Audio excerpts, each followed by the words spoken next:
গভীর অরণ্যের ভেতরে, যেখানে দিনের আলো কখনো পুরোপুরি পৌঁছয় না, সেখানে দাঁড়িয়ে আছে ত্রিকুট পর্বত। 3টি শৃঙ্গ নিয়ে গঠিত এই পাহাড়কে ঘিরে রয়েছে এমন সব গল্প যা ইতিহাস ও আধ্যাত্মিকতার সীমানা পেরিয়ে যায়। স্থানীয়রা বলে এই গুহার ভেতরে শিবের উপাসনা করতেন স্বয়ং রাবণ, আর সেই সাধনার শক্তি আজও নাকি গুহার ভেতরে ঘুমিয়ে আছে। চলুন আজকের ভিডিওতে আমরা দেখব গুহার সেই অনাবিষ্কৃত রহস্যময় গল্পটা যদি ভালো লেগে থাকে অবশ্যই গল্পতে লাইক করবেন এবং চ্যানেলটি সাবস্ক্রাইব করতে ভুলবেন না। চলুন শুরু করি আজকের গল্প, ত্রিকুট পর্বতের গুহা রহস্য। ত্রিকুট পর্বত ভারতের ঝাড়খণ্ড রাজ্যের দেবগড় জেলায় বাবা বৈদ্যনাথ ধাম থেকে মাত্র 10 কিলোমিটার দূরে অবস্থিত। পাহাড়টির উচ্চতা প্রায় 2400 ফুটেরও বেশি। 3টি শৃঙ্গের জন্যই এর নাম ত্রিকুট। এই পাহাড়ের এক পাশ দিয়ে ময়ূরাক্ষী নদী বয়ে গেছে, আর অপর পাশে রয়েছে ঘন জঙ্গল ও প্রাচীন পাথুরে পথ। রাতের বেলায় যখন ঝিঁঝি পোকার শব্দের সঙ্গে বাতাস বইতে শুরু করে, তখন পাহাড়ের দিক থেকে এক অদ্ভুত ধ্বনি ভেসে আসে, যা আজও কেউ ব্যাখ্যা করতে পারেনি। স্থানীয়রা বলে এই শব্দ নাকি রাবণের তপস্যার প্রতিধ্বনি। বহু শতাব্দী আগে এই পাহাড়ের এক গুহায় রাবণ এসেছিলেন শিবের উপাসনা করতে। গুহার দেয়ালে এখনো দেখা যায় অদ্ভুত খোদাই, শিবলিঙ্গ, তন্ত্রচিহ্ন এবং এমন কিছু প্রতীক যেগুলো অর্থ আজও অজানা। কিছু গবেষক বলেন গুহার ভেতরে এমন চিহ্ন আছে যা তান্ত্রিক যোগের প্রতীক। কেউ কেউ আবার বিশ্বাস করেন এটি এমন এক শক্তির কেন্দ্র যার মাধ্যমে রাবণ দেব শক্তির সঙ্গে যোগাযোগ রাখতেন। যখনই কেউ গুহার ভেতরে দীর্ঘক্ষণ থাকে, সে এক অদ্ভুত নিস্তব্ধতা অনুভব করে, যেন সময় নিজেই থেমে গেছে এখানে।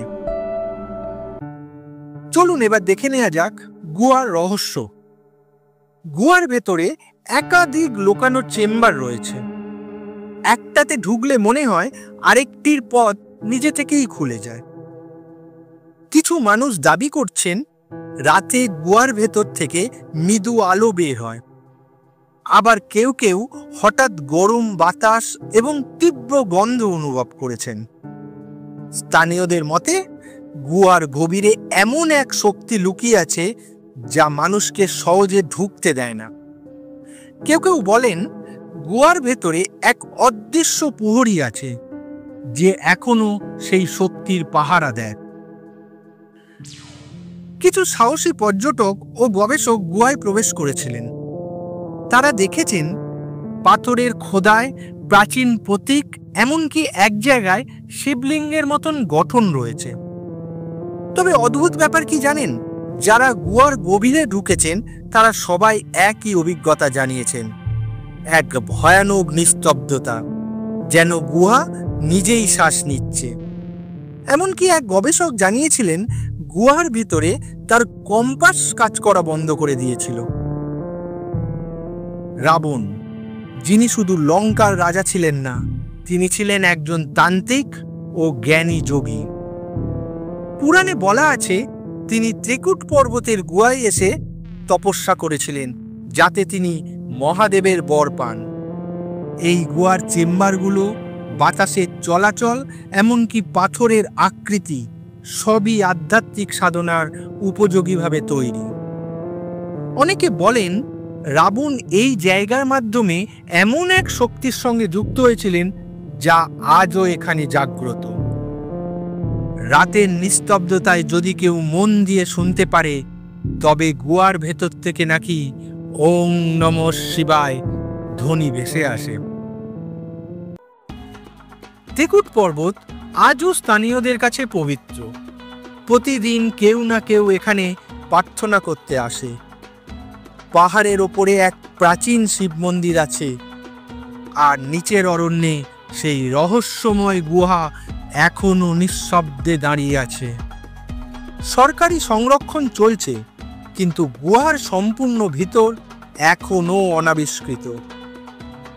গবেষকরা বলেছেন, গুহার গভীরে হয়তো এমন কিছু আছে যা মানুষের ইতিহাসকেই বদলে দিতে পারে। আপনার কি মনে হয়, রাবণের তপস্যার শক্তি আজও ত্রিকুট পাহাড়ের গুহার ভেতরে জেগে আছে, নাকি এটা শুধুই প্রকৃতির একটা অদ্ভুত খেলা? আপনার মতামত নিচে কমেন্টে লিখে জানান। আর যদি এমন রহস্যময় গল্প শুনতে চান, তাহলে ভিডিওটি লাইক করবেন, মিথিক বাংলা চ্যানেলকে সাবস্ক্রাইব করবেন এবং নোটিফিকেশন চালু রাখবেন। মনে রাখবেন, সব রহস্যের উত্তর আলোতে মেলে না, কিছু চিরকাল অন্ধকারেই থেকে যায়। মিথিক বাংলা, যেখানে পুরাণ জীবন্ত হয়। ধন্যবাদ, ভালো থাকবেন। দেখা হবে আবার নেক্সট ভিডিওতে। নমস্কার।